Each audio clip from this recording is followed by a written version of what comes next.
আসসালামু আলাইকুম। সপ্তম শ্রেণীর সুপ্রিয় শিক্ষার্থীবৃন্দ, আশা করছি তোমরা সকলে ভালো আছো। আজকে শুরু করব তোমাদের বাংলা বইয়ের ৭৮ নম্বর পৃষ্ঠা থেকে। চিঠি লিখি। এবার তুমি একটি চিঠি লেখো।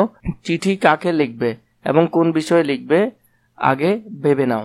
লেখার সময় বিবেচ্য বিষয়গুলো খেয়াল রেখো। যাত্রাবাড়ি, ঢাকা, 15 জুন 2024। শ্রদ্ধেয় আব্বাজান, আমার সালাম গ্রহণ করবেন। আশা করি আম্মাজান ও ছোট ভাই বোনদের নিয়ে আল্লাহর রহমতে ভালোই আছেন। আমি এখানে ভালো আছি এবং রীতিমতো পড়াশোনা করছি। খালাম্মা ও অন্য সবাই ভালো।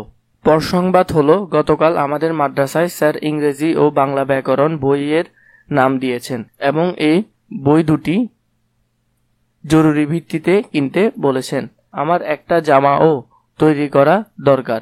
তাছাড়া আমার আরও কিছু বই কিনতে হবে। এই জন্য সর্বমোট 2000 টাকা প্রয়োজন হবে। এই টাকা দ্রুত পাঠানোর ব্যবস্থা করলে ভালো হবে।